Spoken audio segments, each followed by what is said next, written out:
Amis actifs, bonjour! Je suis très heureuse de vous retrouver ce jour dans les petites chroniques de Cindy, les conseils tremplins pour booster votre carrière, pour accompagner cette semaine toutes celles et ceux qui aspirent à monter sur scène et à prendre la parole en public de manière beaucoup plus apaisée.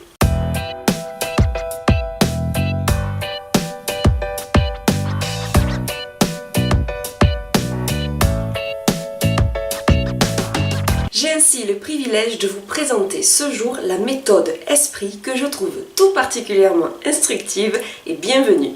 En voici la présentation. E comme état interne. Monter sur scène suppose à un moment donné de s'exposer au regard d'autrui, de s'exposer au jugement. Chose peu aisée, il devient à ce titre nécessaire de pouvoir parvenir à obtenir une respiration appropriée. Respirer sereinement permet alors de se retrouver et d'insuffler quelque part une énergie et une détermination que l'on ne soupçonnait pas jusqu'alors. S comme sincérité. Être un bon orateur n'exclut en rien la possibilité de montrer à votre auditoire, à votre public, votre vulnérabilité.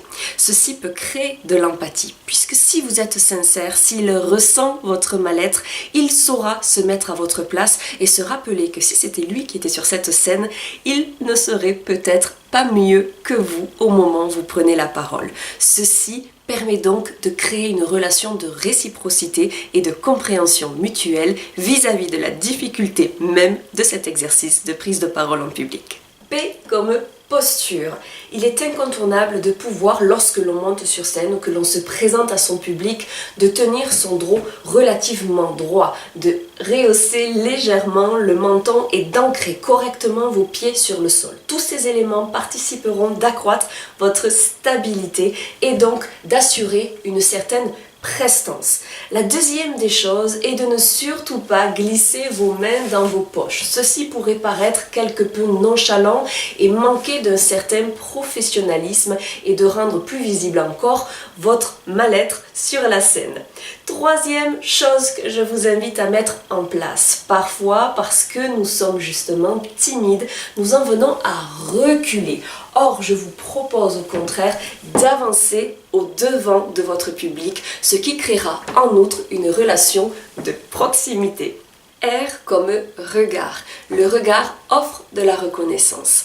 Autant que faire se peut, croisez individuellement le regard des personnes qui se trouvent devant vous lors de votre prise de parole en public. Ces quelques secondes d'attention toutes spécifiques, toutes particulières, permettront de nouer une relation de proximité avec votre auditoire qui vous sera reconnaissant et aura ainsi tendance à écouter avec plus d'attention les propos qui sont les vôtres.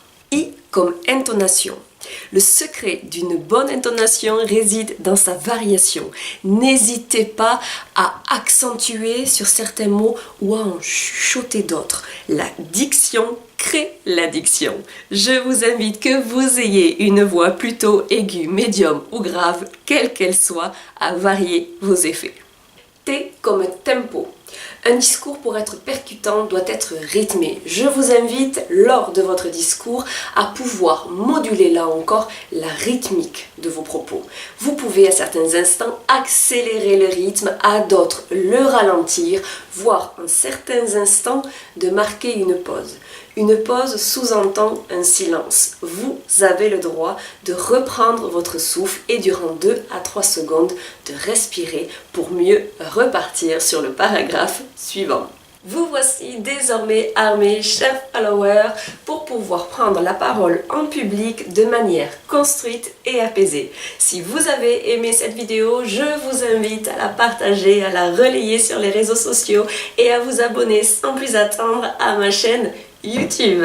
Rendez-vous la semaine prochaine pour une nouvelle chronique en lien avec le monde passionnant du travail pour découvrir un mode d'emploi susceptible de mieux manager les personnes négatives. Belle journée à toutes et à tous et à très bientôt pour de nouvelles aventures pro.